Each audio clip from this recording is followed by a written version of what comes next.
Aries, let's begin with the word itself because everything depends on how you hold it. Miracle. You've probably been taught to think of a miracle as something that breaks the rules of reality, a sudden, impossible event that arrives from nowhere and defies all explanation.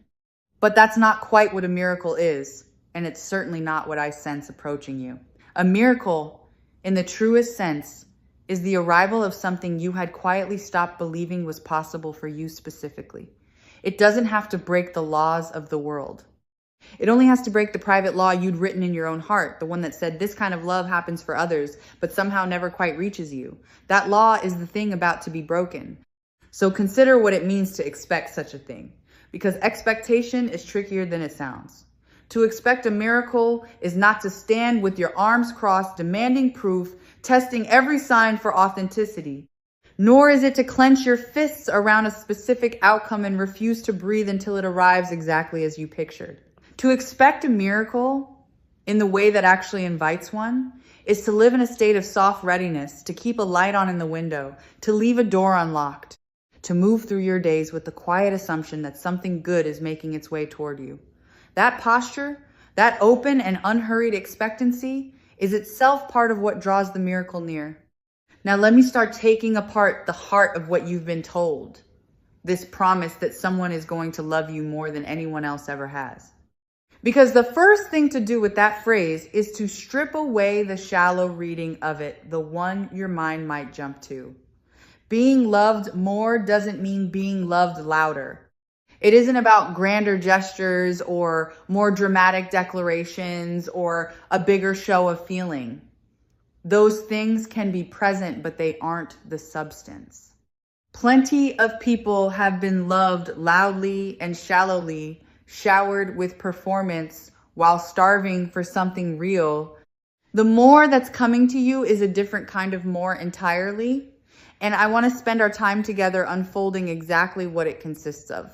The first dimension of that more is depth, and depth is nearly the opposite of drama. A deep love is quiet. In the way that deep water is quiet, it doesn't need to make noise to prove how much of it there is. What I sense approaching you is a love that runs far down, past the surface attraction that fades, past the initial excitement that all connections have, into the substratum where real attachment lives.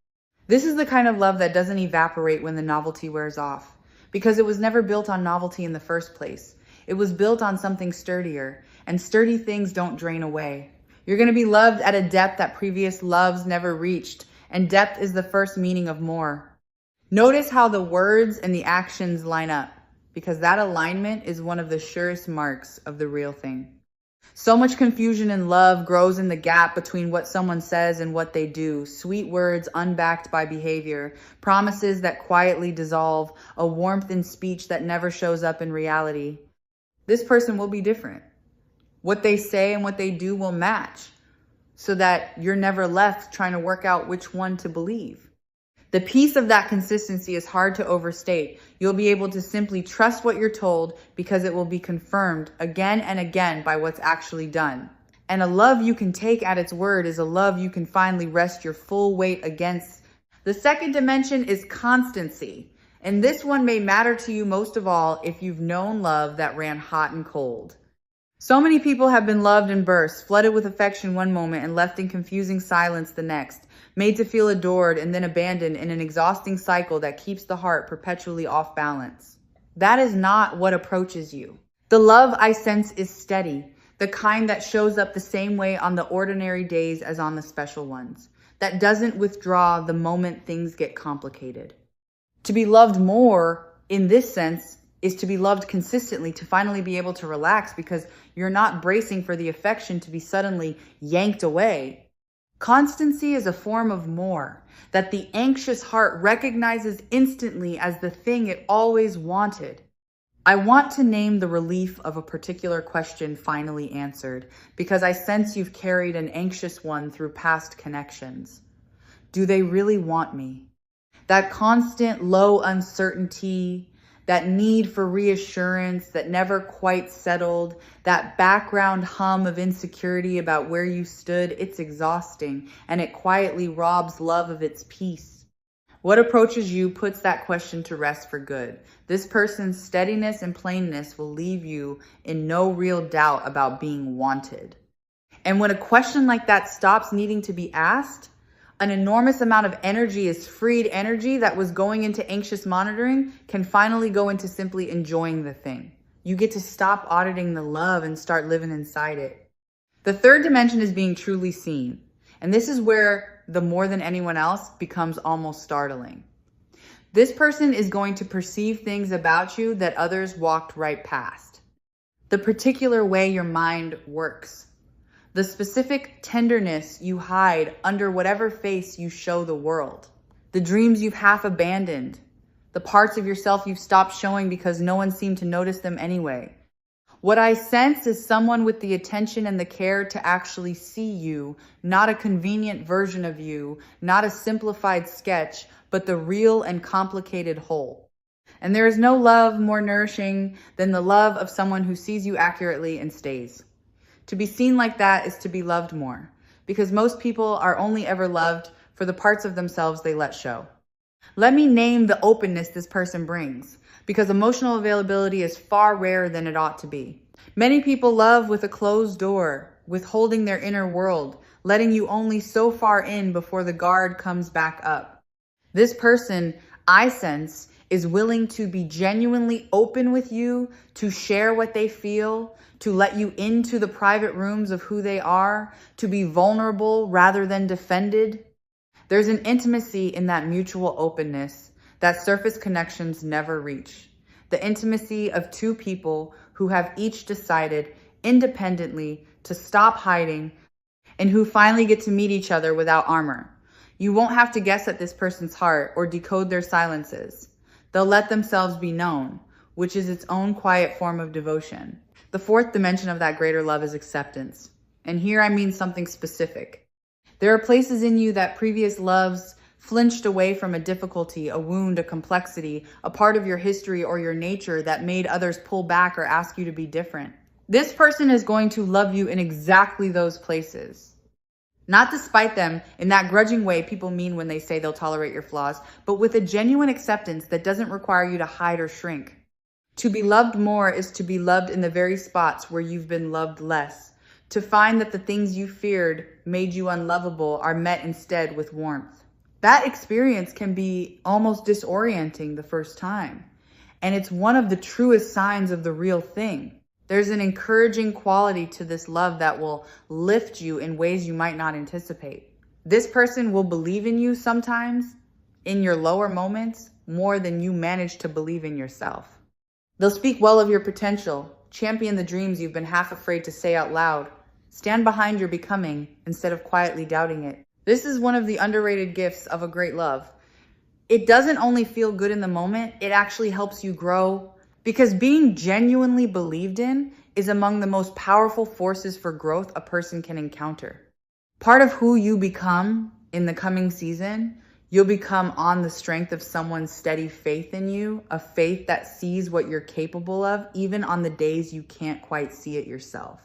This is the kind of recognition that Sarah Angel Tarot most hopes to help you arrive at the understanding that the love you've been waiting for isn't a bigger version of the love that hurt you, but a fundamentally different kind.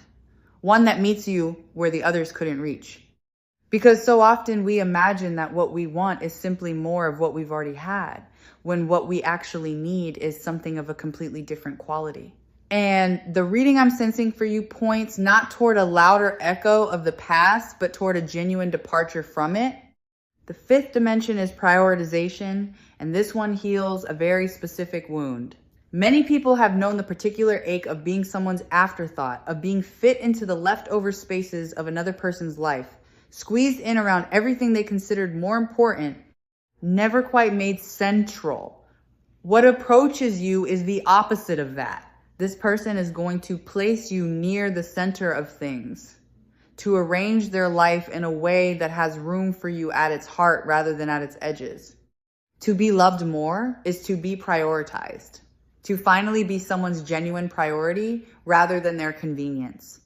And if you've spent time feeling like an option, the experience of being chosen first, deliberately and consistently, will feel like coming in from a cold you'd grown so used to you'd forgotten it was cold. There's an active quality to how this love is arriving, and I want you to feel it because you may be far too used to being the one who does all the reaching. In past connections, perhaps you were always the pursuer, the one putting in the effort, the one crossing the distance while the other person stood still and let themselves be loved. That imbalance is reversing. This time, someone is coming toward you, reaching in your direction, doing the work of closing the space, choosing to move rather than waiting to be moved toward. After a long season of being the one who tried hardest, the simple experience of feeling effort flow in your direction will land like a relief you didn't know you were allowed to have. The sixth dimension is understanding, which is different from being seen, though the two are cousins. To be seen is to be perceived. To be understood is to be gotten. This person is going to understand you, your reactions, your needs, the reasons behind the things you do that others found puzzling or difficult. There's a particular relief in being with someone who doesn't constantly misread you, who doesn't take your quiet as coldness or your intensity as too much, who grasps the logic of your inner world, even when it wouldn't make sense to a stranger. To be loved more is to be loved by someone who understands you, because understanding removes the exhausting labor of constantly explaining and defending yourself. You'll get to simply be known, which is one of the deepest forms of rest. If you've ever been someone's secret, this next dimension will reach a very specific wound. Some people keep their affection for you concealed, unwilling to claim you openly, treating the connection as something to be tucked out of sight rather than shown. What approaches you is the opposite of hidden. This person will be glad to be associated with you, unafraid to have you at their side, happy to let the world see plainly what you've come to mean to them. There is a particular healing in being openly claimed after a time of being quietly hidden, the feeling of stepping out of the shadows and into a warm and unashamed light, where you are not a secret to be managed, but a presence to be proud of. The seventh dimension is safety, and I want to dwell here because it may be the one you need most. Some loves cost you your peace. They keep you anxious, walking on eggshells, uncertain of where you stand, paying for the affection with a constant low hum of dread. That is a kind of love, but it is a taxing one, and it is not what's coming to you. The love I sense carries safety in it, the sense that you can relax fully, that you won't be punished for honesty, that you can bring your whole unguarded self without fear of it being used against you. To be loved more is to be loved safely, to finally exhale in the presence of another person. And if you've only known love that kept you tense, the experience of love that lets you rest will feel like a miracle in the plainest sense of the word. Let me tell you how this person will handle the moments of friction that every real connection contains, because the truth of a love shows most clearly in how it moves through conflict. Some people wound in disagreement, reaching for your softest places, turning a small rupture into a lasting scar. This person will do the opposite. When friction comes, as it inevitably does between two real people, their instinct will be to repair rather than to damage, to mend rather than to win. What makes a love durable isn't the absence of disagreement, it's the presence of someone whose reflex, even in a hard moment, is to protect the bond rather than their own pride. You'll be safe to disagree, which is a rarer safety than most people ever get to know. The eighth dimension is devotion, by which I mean the willingness to show up in action rather than only in word. Talk is easy and cheap and abundant. Devotion is the love that translates itself into deeds. This person is going to demonstrate their feeling through what they do, through the reliability of their presence, the follow through on their promises, the small, consistent acts that add up to a life of being cared for. To be loved more is to be loved actively, by someone who doesn't just tell you they care, but shows it in the texture of ordinary days.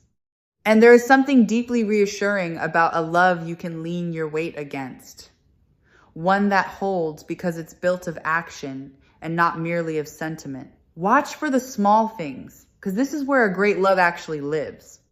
Grand gestures make for good stories, but it's the tiny daily attentions that reveal the real texture of someone's care, the remembering of a small detail you mentioned only once, The thoughtful act done without being asked for. The little ways a person threads consideration through the fabric of ordinary hours. What approaches you is rich in exactly this kind of attentiveness.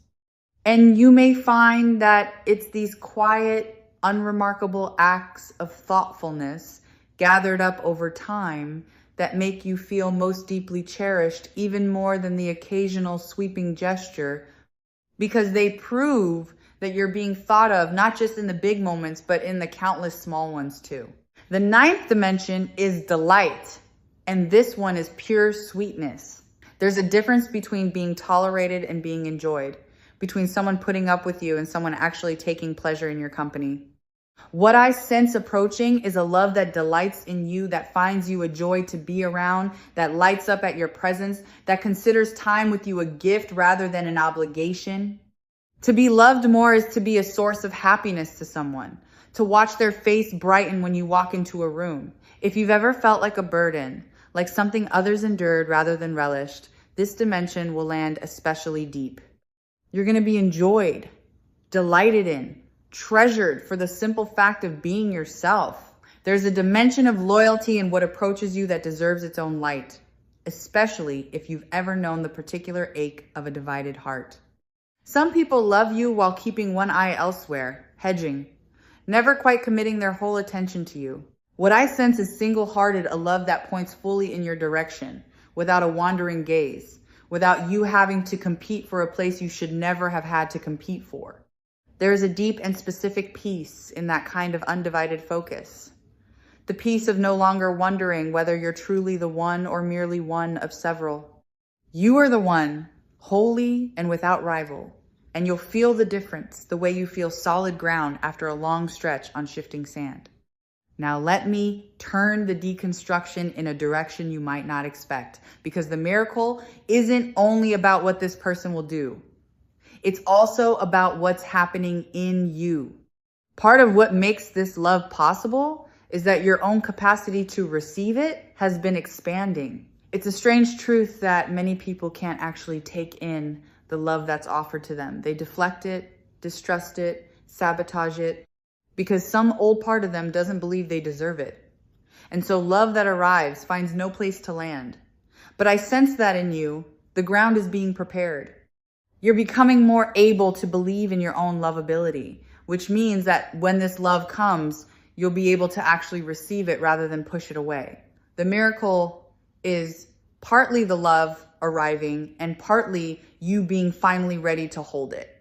Let me address the loves that fell short before, because I don't want you to carry their failure as your fault. If previous connections didn't rise to this level, it wasn't because you were unworthy of more.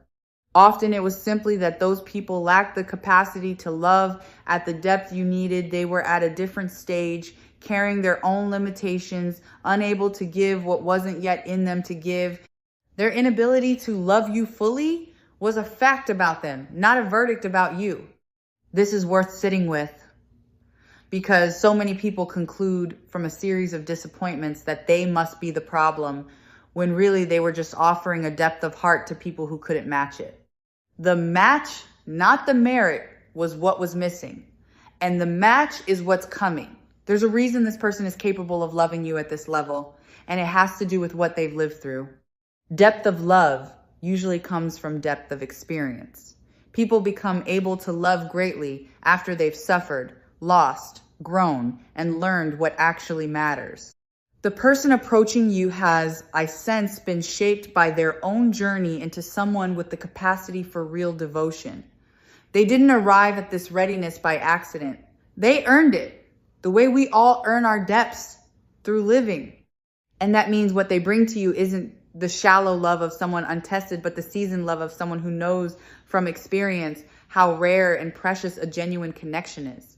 They'll value you the way only someone who has known the lack of such a thing can value it. Let me draw out the meaning hidden in that crown you might imagine, hovering over this whole idea, the sense of something regal in what's coming. To be loved more than anyone else has loved you is, in a way, to be treated as royalty, not in the sense of being served or worshipped, but in the sense of being held as genuinely precious, honored, treated with a care that acknowledges your worth. This person is going to treat you as someone valuable, someone to be cherished rather than taken for granted. And if you spent time being treated as ordinary, as replaceable, as someone whose presence wasn't particularly prized, the experience of being treated as precious will be a profound recalibration. You'll be reminded of a worth in yourself that harder times may have made you forget. And there's a reason a diamond belongs to this picture too, because a diamond is a thing formed under pressure and enduring beyond almost anything else. The love I sense isn't fragile. It's the kind that's been forged into strength, that can withstand the pressures, that shatter lesser bonds, that endures rather than crumbles when tested. Some loves are beautiful but brittle, lovely in the easy times and gone at the first real strain. This one has a durability to it, a resilience that comes from being built of solid stuff. To be loved more is also to be loved durably, by a love that holds. You won't have to fear that the first difficulty will end it, because what's coming is made to last, hardened rather than broken by the very pressures that reveal a love's true nature. I want to describe what you'll notice changing in yourself once you're inside a love like this, because being loved well transforms a person. Under the warmth of genuine, steady, seeing love, people tend to soften and bloom. Old defenses that you've needed for protection begin to feel unnecessary and start to fall away. You may find yourself becoming more open, more generous, more at ease, more yourself. There's a version of you that's been waiting for safe enough conditions to emerge, and this love provides those conditions. To be loved more is also to become more free, more relaxed, more fully the person you were always capable of being, underneath the armor that harder circumstances required. The love doesn't just feel good. It changes who you get to be. Something worth naming here, in the middle of all this, is that a love this complete is a two-way miracle, and Sarah Angel Tarot would want you to remember your half of it, because you won't only be the one receiving. You're gonna have the chance to love this person fully in return, to give the depth you've always had to give, but perhaps never found the right recipient for. Some of your frustration in past connections may have been the frustration of having so much love to offer and no one able to receive it properly. That too resolves here. You'll finally get to pour out what you've been holding into someone who can actually take it in and treasure it. The miracle flows in both directions, and being the giver of a great love is its own profound joy. Let me speak to the recognition you'll feel, because a love like this often announces itself through a particular sense of familiarity. When it arrives, part of you may feel that you already know this person, that some deep place in you recognizes them, even if your mind insists you've just met or are only now truly seeing them. That recognition is worth trusting. It's the feeling of encountering the thing your heart has been describing to itself all along, finally made real. Don't dismiss it as wishful thinking. The sense of homecoming, of finally finding the shape that fits the space you've been holding open, is one of the most reliable signals that you've found the real thing rather than another near miss. I want to gently address the doubt that may rise even now, because I know that after enough disappointments, hope can start to feel dangerous. You may be listening to all this with a protective skepticism, a part of you refusing to believe in case believing sets you up to be hurt again. I understand that instinct, and I won't ask you to abandon it entirely, but I'll invite you to loosen it just slightly, to allow the possibility that this time is genuinely different. The walls you built were reasonable responses to real pain, but walls that kept out the wrong loves can also keep out the right one. And the love approaching you is worth lowering a wall for. You don't have to tear them all down at once. Just leave a gap wide enough for something good to slip through.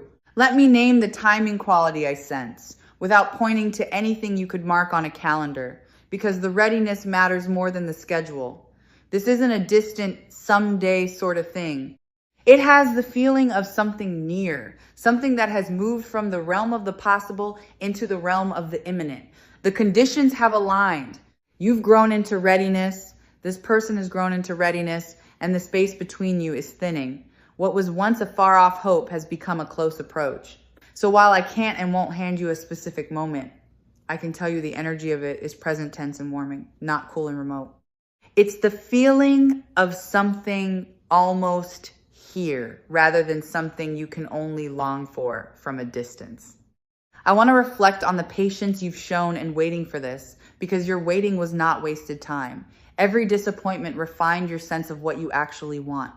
Every connection that didn't work taught you something about yourself and about love. Every stretch of loneliness deepened your capacity to appreciate real companionship when it finally comes. You didn't waste those years by not yet having this. You were being prepared for it, sharpened and clarified and readied, so that when it arrives, you'll recognize it and know how to hold it well. The person you are now, shaped by everything you've been through, is exactly the person capable of receiving and sustaining the love that's coming. Nothing was wasted. It was all preparation. There's a specific fear I sense in you that I want to dissolve. The fear that you might somehow miss it, that the miracle could come and you'd fail to recognize it or mishandle it and let it slip away. Let me set that fear to rest. A love this aligned isn't so fragile that a single misstep destroys it, and you're not so oblivious that you'll fail to notice something this significant. Trust that when it comes, you'll know, and trust that it has enough substance to survive your nervousness, your imperfections, the clumsy first moments that every real beginning contains. You don't have to be flawless to receive this. You just have to be open. The miracle can handle your humanity. It was made for a real person, not a perfect one. And you are exactly the real person it's meant for. Let me describe the ease that will characterize this connection once it settles, because ease is one of its signatures. So much of what you may have known as love involved effort of the wrong kind. The effort of trying to be enough, of managing someone's moods, of working to earn affection that should have been freely given. This love asks a different kind of effort, the good kind. The effort of showing up and being present, but not the exhausting effort of trying to be someone you're not in order to be loved. With this person, you'll find that being yourself is enough, that the connection flows more naturally than you're used to, that you don't have to force or perform or strain. That naturalness, that sense of a thing working the way it's supposed to, is how you'll know you've arrived somewhere real. There's a warmth of simple presence I want to mention too, because so much of love is never spoken at all. It lives in the quiet of a shared space, the ease of a companionable silence, the settledness of knowing there's a person nearby whose nearness feels like home. What approaches you carries that grounded kind of warmth, the sort that makes a room feel safer just for their being in it, that turns ordinary time into something restful simply by being shared. After any stretch of feeling alone, even while in company, or of company that never quite let you exhale, the experience of a presence that genuinely soothes you will be among the sweetest parts of all of this.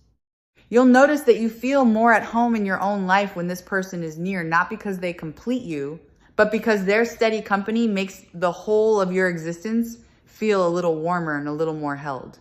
I want to speak to how this love will hold your past, because I sense you may worry about the weight of your history. This person isn't looking for a version of you that arrives unmarked and uncomplicated. They want the whole of you, including the parts shaped by what hurt you, including the lessons written in your scars. Your history isn't a liability to be hidden from them. It's part of the story of how you became someone worth loving this deeply. And rather than holding your past against you, this person will honor it as the road that led you to them. You won't have to pretend to be untouched by life. You'll get to be fully yourself, history and all, and find that the whole of you is exactly what's wanted.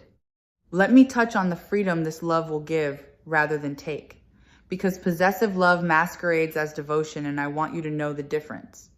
Some loves try to shrink your world, to isolate you, to make you smaller so you're easier to keep. That's not love, however intense it feels. The love I sense expands you instead. It wants you to flourish, encourages your growth, celebrates your independence rather than fearing it, To be loved more is to be loved freely, by someone secure enough to want your fullness rather than your diminishment. You won't have to trade your freedom for this affection. You'll find instead that being loved this way makes you freer, more able to become everything you're capable of being, supported rather than constrained. There's a mutual growth I sense in this connection, a sense that the two of you will make each other better rather than smaller. The best loves aren't static, they're generative. Each person becomes more of themselves through the other, drawing out qualities that were latent, encouraging dreams that were dormant, providing the safety in which growth becomes possible. What approaches you isn't a love that asks you to stay the same forever, but one that grows alongside you, that supports your becoming, and is glad to become in turn.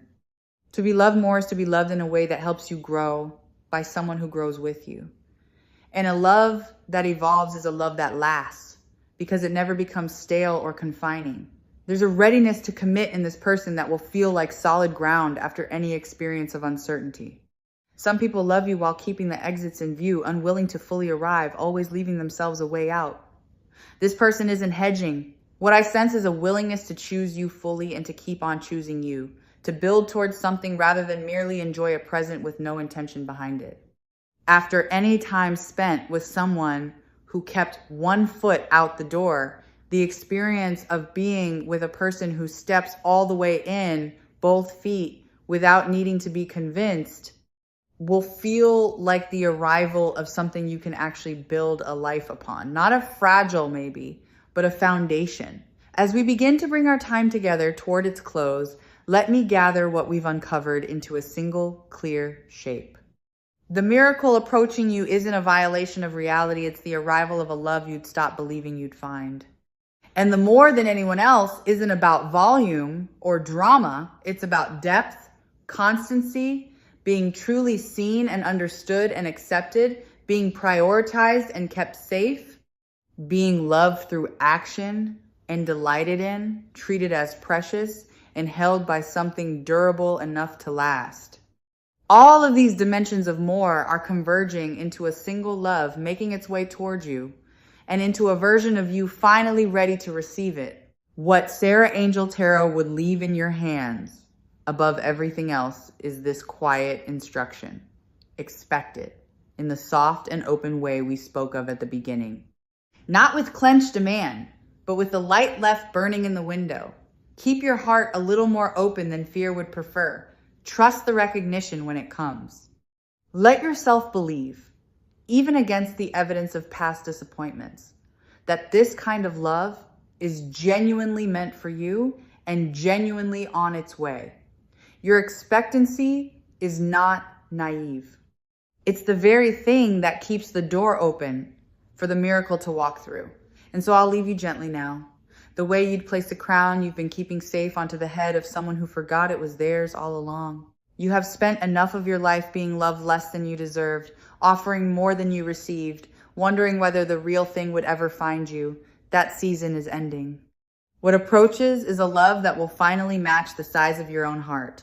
A person who will treasure you the way you've always quietly hoped to be treasured. A connection precious and enduring and true. Expect the miracle. Keep the light on. It's coming towards you and it's yours and it was always meant to be.